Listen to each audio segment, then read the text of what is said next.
5 seconds. Start.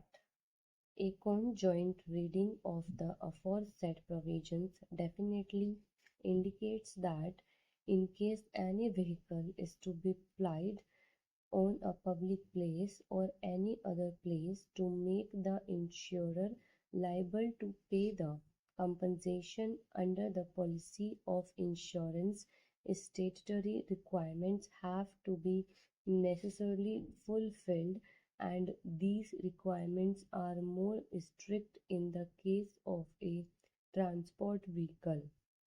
Needless to say that requirement of having valid license is to a statutory requirement, and absence of valid license is a statutory defense available to the insurance company.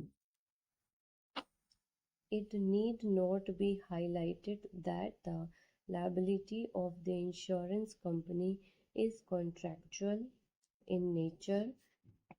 Insurer is only an indemnifier, and his basic liability is on the wrong door, that is, the driver. Thereafter, the owner is vicariously liable for wrong committed by his employee agent. It is only by virtue of the contract of insurance between the owner of the vehicle and the insurance company as per Chapter 9 under Section 147, the insurer is liable to indemnify the owner for third party risk. The law as developed is that in case of breach of any policy condition, after making payment to the claimant as it is beneficial legislature, the insurer can recover the amount from the owner in case of breach of any policy condition.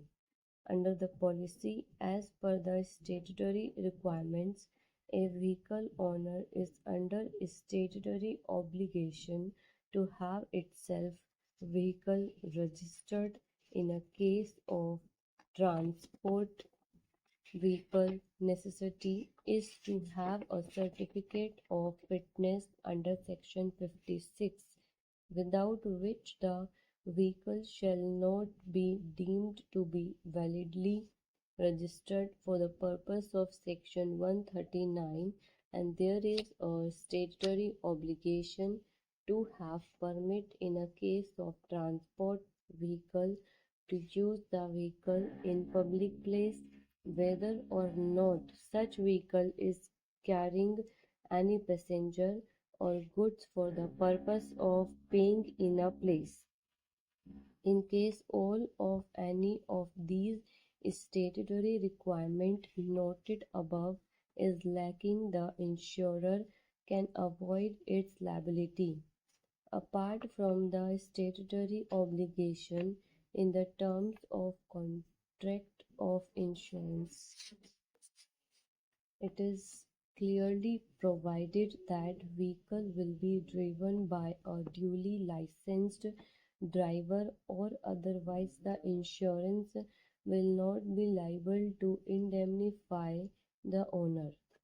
Having noticed above statutory requirements, the most pertinent thing to my mind is that statutory requirements may not have any relevance with the actual cause of accident, or the negligence, or the manner in which the accident had taken place. For example, if the other statutory requirements are satisfied but the vehicle was not registered, still the liability can be avoided by the insurer. Similarly, in a case of transport vehicle having a valid permit or not may not be relevant with the actual cause of accident on the issue of negligence, but still the liability can be avoided by the insurer because it is a statutory requirement, and as such it is a breach of policy condition. Similarly, there is requirement of fitness certificate in a case of transport vehicle, which is also essential for registration.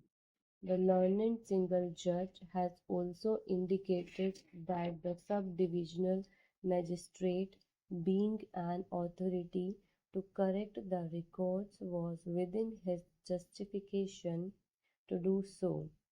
We do not find this interference to be correct, inasmuch as here the issue was the valid grant of lease and declaration of rights under Section 131(b), and not a case instituted for correction of records. If the lease was an outcome of any fake or fraudulent transaction, then reversing it after 20 years did require the giving of at least a notice or opportunity to the petitioners, who continuously stood records in the revenue records for 20 years. The state contends that the forms which were issued pursuant to the said resolution and approval do not bear the signatures of the competent authority.